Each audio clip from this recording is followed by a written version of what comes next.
Republic বাংলার বিশেষ প্রতিবেদন শনিবারের আর বাংলা চার্জশিট। আজ আর বাংলা চার্জশিটে আপনাদের দেখাবো অভয়াকাণ্ডের আড়ালে লুকিয়ে রয়েছে কোন কোন রহস্য। অভয়ার মৃত্যুর পরে তড়িঘড়ি ঘুঁটি সাজানো হয়েছিল, কোনটা পরিবর্তন করা হবে, কোনটা ধামা চাপা দেওয়া হবে, সবটাই সাজিয়ে ফেলেছিলেন আরজি করের তৎকালীন অধ্যক্ষ সন্দীপ ঘোষ ও তার সহকারীরা। কিভাবে দেখুন।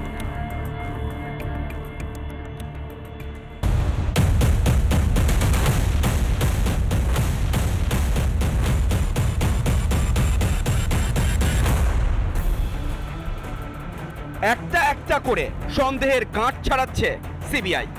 অভয়াকাণ্ডের রহস্যের গেরো এতটাই গভীরে যে জট কাটাতে এখন রীতিমতো বেগ পেতে হচ্ছে সিবিআইকে। অভিযোগ, ঘটনার পর থেকেই 5 দিন সময় পেয়েছিল অভিযুক্তরা। সেই সময়কেই লাগানো হয়েছিল একটু একটু করে।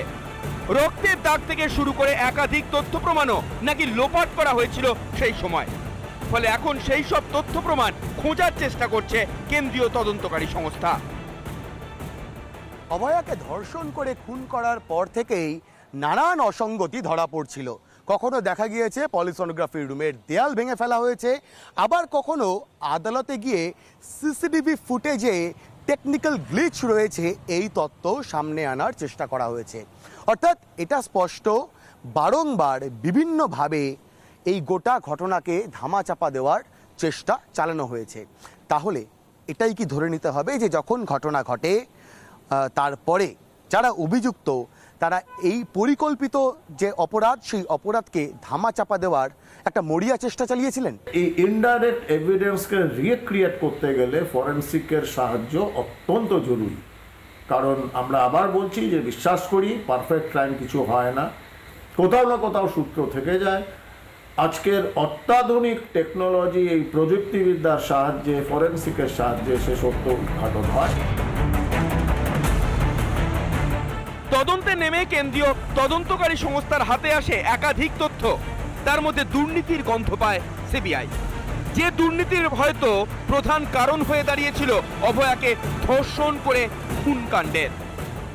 যারা এই দুর্নীতি চালাচ্ছে সেই অপরাধী চক্রের সৃষ্ট নৈরাজ্য, তার অবশ্যম্ভাবী পরিণামই হচ্ছে যে এই ধর্ষণ এবং খুন। দুর্নীতির সরাসরি যোগাযোগ রয়েছে এবং সেই জন্যই দেখছেন যে কোর্ট কিন্তু সিবিআইকে শুধুমাত্র ধর্ষণ এবং খুনের হচ্ছে যে তদন্তভার দিয়েছে তা নয়, সন্দীপ ঘোষ এবং তার বাহিনীর বিরুদ্ধে যে আর্থিক কেলেঙ্কারি তারও তদন্তের ভার দিয়েছে। এই দুটোর একসাথেই হচ্ছে যে প্যারালালি চলবে। খুনের আড়ালে দুর্নীতি, নিম্নমানের ওষুধ, ব্যবহৃত সরঞ্জাম বারবার ব্যবহার করার অভিযোগ। সেই অভিযোগ সন্দীপ ঘোষের কাছে। অভিযোগের তদন্ত তো হয়নি, স্বাস্থ্য ভবনে জানানোর কথা বলে অভয়া, উল্টে অভয়ার ওপর নামে শাস্তির খাড়া। তাহলে কি হাসপাতালের দুর্নীতি নিয়ে স্বাস্থ্য ভবনে অভিযোগ দায়ের করেছিলেন অভয়া? সন্দীপ ঘোষ ও তার দলবলের বিরুদ্ধে অভিযোগ, আর তারপর থেকেই কি টানা 36 ঘন্টা কাজ দেওয়া হতো তাকে? এবার সেই চিঠিরও খোঁজ করছে সিবিআই। আখতার আলী যখন এই ঘটনাগুলোর কথা মমতা বন্দ্যোপাধ্যায়কে জানিয়েছিলেন, তখন যদি মমতা বন্দ্যোপাধ্যায় আখতার আলীকে সরিয়ে দেওয়ার বদলে সন্দীপ ঘোষের বিরুদ্ধে ব্যবস্থা নিতেন, তাহলে হয়তো অভয় আজকে বেঁচে থাকতো, মেয়েটাকে এইভাবে চলে যেতে হতো। শুধু চিঠি চাপাটিতেই ক্ষান্ত নয়, তদন্তে নেমে আরও একাধিক জিনিসের খোঁজ পেয়েছে সিবিআই। অভয়াকাণ্ডে আরও রহস্য, একাধিক মেসেজে নজর সিবিআইয়ের। মেসেজ মুছে দেওয়া হয়েছিল, সেই সব মেসেজ উদ্ধার। তার মধ্যেই অভয়াকে নিয়ে লেখা মেসেজ। সিবিআই তদন্তকারীরা এখন দেখছেন কাকে করা হয়েছিল সেই সব মেসেজ। বেশ কিছু নামও উঠে এসেছে, উঠে আসছে সন্দীপ ঘোষ ও তাঁর দলবলের কথাও। এমনকি বেশ কয়েক মাস ধরেই অভয়ার বিরুদ্ধে ষড়যন্ত্র করা হয়েছিল বলেও দাবি। তাই কি অভয়া আরজি করে যেতে চাইতেন না? সেই জট কাটার দিন গুনছে বাংলার মানুষ। রিপাবলিক বাংলা। কি জানেন তো, একটা ঘটনাকে যখন সাজিয়ে গুছিয়ে সামনে আনা হয় তখন তারই মধ্যে লুকিয়ে থাকে একাধিক রহস্য। সত্যিকে ধামা চাপা দেওয়ার চেষ্টা করে অভিযুক্তরা, এক্ষেত্রেও তাই হয়েছে বলে সন্দেহ। এফআইআর বদল থেকে শুরু করে অপরাধ স্থলে বদলের অভিযোগ উঠেছে। সঞ্জয়ের দাঁতের ছাপে হবে রহস্যভেদ।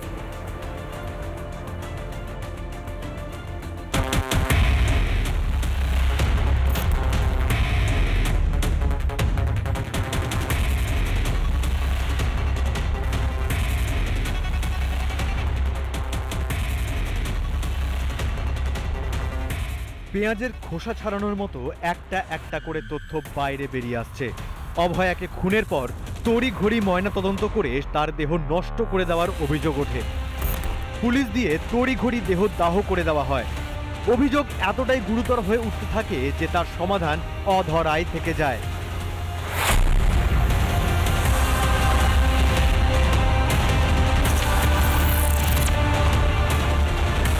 তবে এবার আরো বিস্ফোরক অভিযোগ করল সিবিআই।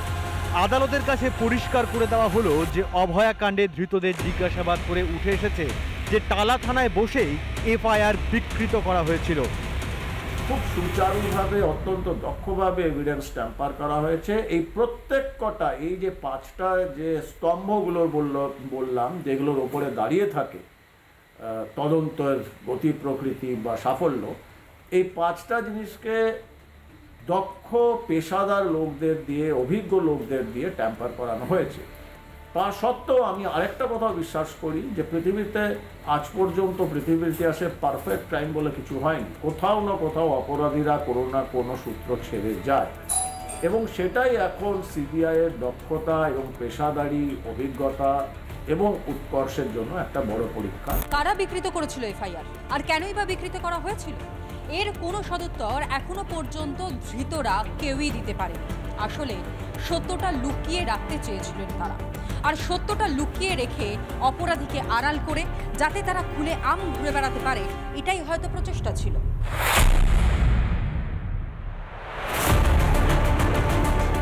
না, এখানেই শেষ নয়, আরো একাধিক অভিযোগ সামনে আসছে, আর ঘনীভূত হচ্ছে রহস্যের পর রহস্য। একা সঞ্জয় রায় নাকি আরো অনেকে জড়িত এই রোমহর্ষক ঘটনায়? একটিমাত্র প্রশ্নকে ঘিরেই পাকদণ্ডির মতো ঘুরপাক খাচ্ছে নানা থিওরি, নিত্য নতুন জল্পনা। দেহ তো নেই, বা দেহের দ্বিতীয়বার ময়না তদন্ত করাও সম্ভব হয়নি, তাই ছবি আর কলকাতা পুলিশের করা ময়না তদন্তের রিপোর্টই এখন হাতিয়ার। অভয়া শরীরে একাধিক দাগ ছিল, একাধিক ক্ষতচিহ্ন, কামড়ের দাগও মিলেছে একাধিক।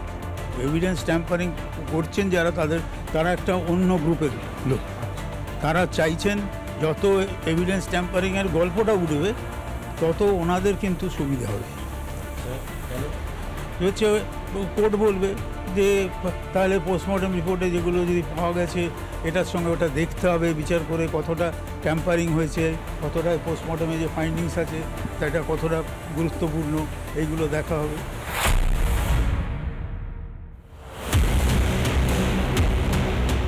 সেই প্রশ্নের উত্তর পেতেই এবার সঞ্জয় রায়ের দাঁতের ছাপ হাতিয়ার হতে চলেছে সিবিআই এর। দাঁতের দাগ থেকে কি কিনারা করা যাবে অভয়া কাণ্ডের? বিশেষজ্ঞদের মতে ফটোগ্রাফিক এভিডেন্সের সঙ্গে মেলানো হবে সঞ্জয়ের দাঁতের ছাপ। তাই এখন সঞ্জয়ের দাঁতের সঙ্গে ক্ষতচিহ্নগুলো খতিয়ে দেখছে তদন্তকারীরা। 12ই সেপ্টেম্বর জেলে গিয়ে সংগ্রহ করা হয়েছে সঞ্জয়ের দাঁতের ছাপ। অভয়ার পোস্টমর্টমের সময় যে ভিডিওগ্রাফি করা হয়েছিল সেই ভিডিওগ্রাফিতে দেখা যায় অভয়ার মুখের ডান দিকে একটি বাইট মার্কস রয়েছে। সেই বাইট মার্কসের ভিডিওগ্রাফিতে সেই বাইট মার্কস পেয়েই কিন্তু তড়িঘড়ি জেলে গিয়ে সঞ্জয়ের টিথ ইমপ্রেশন স্যাম্পল কালেক্ট করেছেন সিবিআই এর তদন্তকারী আধিকারিকরা। ফরেনসিক তদন্ত সেটা এক ধরনের তদন্ত, কিন্তু তদন্ত প্রক্রিয়ায় শুধুমাত্র ফরেনসিক তদন্তই একমাত্র তদন্ত তা কিন্তু নয়।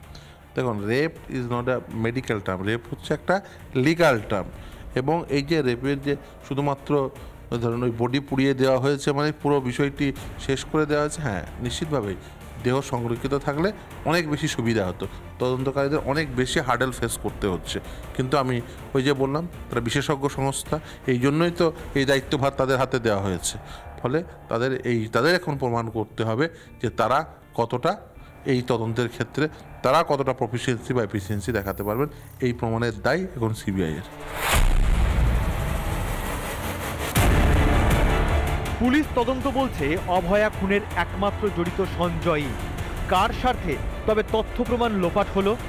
নেপথ্যে অন্য কেউ থাকলে তাকে খুঁজে দিতে সহায়ক হবে সঞ্জয়ের দাঁতের ছাপ? আপাতত সেই দিকেই লক্ষ্য রেখে এগোচ্ছে তদন্ত। রিপাবলিক বাংলা।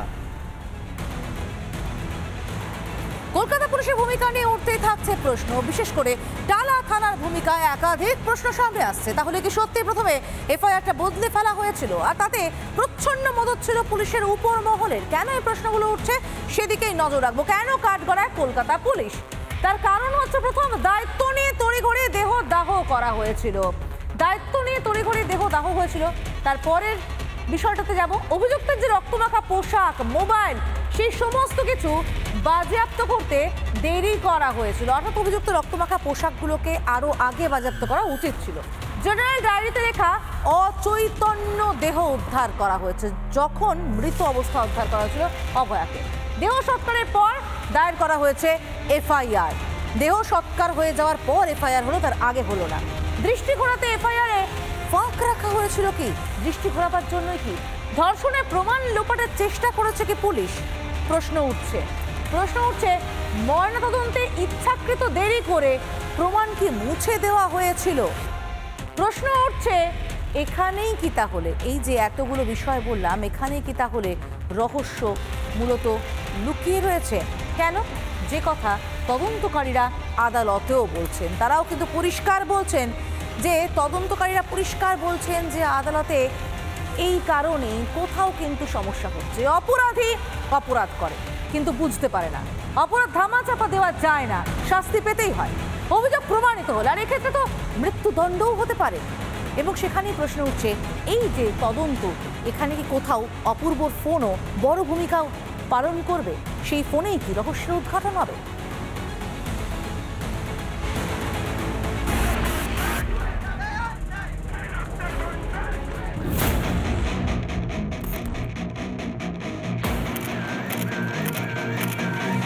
সন্দীপ ঘোষ অভয়াকাণ্ডের মাস্টারমাইন্ড হিসেবে তার নামই প্রথম সারিতে। হাসপাতালে দুর্নীতি, থ্রেড কালচারে মদত, কালো পর্দায় মোড়া আরজি করের সবেতেই এখন তার নাম। তথ্য প্রমাণ লোপাট করা হলো, তদন্ত ধামাচাপা দেওয়ার চেষ্টা হলো। এটা আরো বিরলতম অপরাধ। যাতে যারা যুক্ত তাদের সাজা বিরলতম হওয়াটাই আমরা দাবি করছি। এখন তো সবটাই অভিযোগ, কিন্তু তদন্ত যে পথে এগোচ্ছে তাতে কোনো অভিযোগই বোধহয় আর অপ্রমাণিত থাকবে না। ধর্ষণে বৃহত্তর ষড়যন্ত্র, খুনে বৃহত্তর ষড়যন্ত্র, তথ্য প্রমাণ লোপাট, অপরাধস্থল পরিবর্তন, ময়নাতদন্তে কারচুপি, সাক্ষীকে চাপ দেওয়া, কর্তব্যে গাফিলতি, অভয়ার পরিবারকে বিভ্রান্ত করা। না, এখানেই শেষ নয়।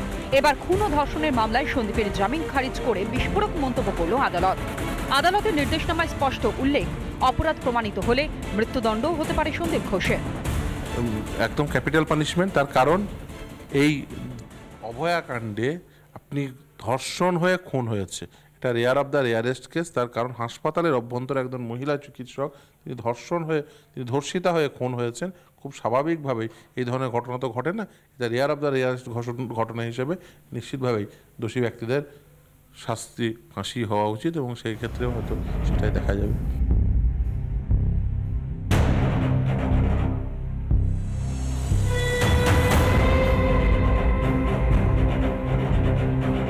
সন্দীপ ঘোষ ও সঞ্জয় রায়, অভিজিৎ মণ্ডলদের বিরুদ্ধে যে অভিযোগ উঠেছে তার ব্যাখ্যা ইতিমধ্যেই মিলেছে ভারতীয় ন্যায় সংহিতায়। শাস্তির বিধান স্বরূপ বলে হয়েছে, এক অপরাধে জড়িত দুজন বা তার বেশি, অপরাধের উদ্দেশ্যে প্রত্যেকের এক, সেই অপরাধের দায় প্রত্যেকের সমান, সেক্ষেত্রে প্রত্যেকের একই শাস্তি।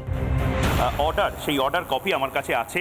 সেখানে নির্দিষ্টভাবে লেখা আছে সন্দীপ ঘোষকে বেল না দেওয়ার কারণ, অর্থাৎ ওনার যে সামাজিক সম্মান রয়েছে, তার যে সামাজিক স্তর রয়েছে, সেটা ভাবনা চিন্তা করা হচ্ছে। আদালতও সেটা ভাবনা চিন্তা করছে, একেবারেই মাথা থেকে বের করে দিচ্ছে না। কিন্তু on the other hand, the nature and gravity of the accusation is grave. অর্থাৎ ওনার সম্বন্ধে যে অভিযোগগুলো এই মুহূর্তে আছে, হুইচ প্রুভ ইফ প্রুভেন, অর্থাৎ সেগুলো যদি প্রমাণিত হয় তাহলে ক্যাপিটাল পানিশমেন্ট অর্থাৎ ফাঁসিও হতে পারে, which is only given in the rarest of rare case. পরিস্থিতি যখন এদিকে ঘুরেছে ঠিক তখনই আরজি করের ফরেনসিক মেডিসিনের বিভাগীয় প্রধান অপূর্ব বিশ্বাসের ফোন বাজেয়াপ্ত করলো সিবিআই। কি রয়েছে সেই ফোনে? হয়তো এমন কোনো তথ্য রয়েছে যা থেকে ময়না তদন্তের দিনে ঠিক কি হয়েছিল সেই তথ্য পাওয়া যেতে পারে। জানা যেতে পারে যে কার নির্দেশে ময়নাতদন্তের চিকিৎসকরা কিছু বেআইনি পদক্ষেপ করেছিলেন। হয়তো সেই সম্ভাবনাও জোরালো হচ্ছে। এর পাশাপাশি আরজি করের আউটপোস্টের এক আধিকারিকের ফোনও বাজেয়াপ্ত করেছে সিবিআই। সমস্ত স্তরের অফিসারদের সমস্ত অবৈধ বেআইনি কাজে লাগাচ্ছেন, এবং তারা যদি সেটা না করেন তাহলে তাদের আক্তার আলীর অবস্থা হবে, আর তারা যদি ঠিকঠাক কাজ করেন তাহলে তারা সন্দীপ ঘোষ হবেন। কিন্তু শেষ পর্যন্ত আইনের চোখে সন্দীপ ঘোষরা জেলের ভেতরে ঢুকছেন, এইটুকুই শুধু আশা। সন্দীপ ঘোষের আমলেই আরজি করে তৈরি হয়েছিল ঘুঘুর বাসা। অভয়াকাণ্ডের পর এক এক করে সেসব তথ্যই প্রকাশ্যে আসছে। চাপে পড়ে পদক্ষেপ নিয়েছে রাজ্য মেডিকেল কাউন্সিল। অভয়ার মৃত্যুর পর থেকেই জুনিয়র চিকিৎসকদের নিশানায় বারবার এসেছেন সন্দীপ ঘোষ। 50 দিন পেরিয়ে গিয়েছে ঠিকই, আজও বিচারের আশায় কাঁদছে বাংলার মানুষ। রিপাবলিক বাংলা।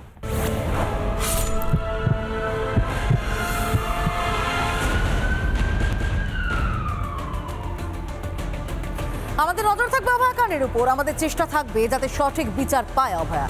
আজ এ পর্যন্তই। দেখতে থাকুন রিপাবলিক বাংলা, মানুষের কণ্ঠ।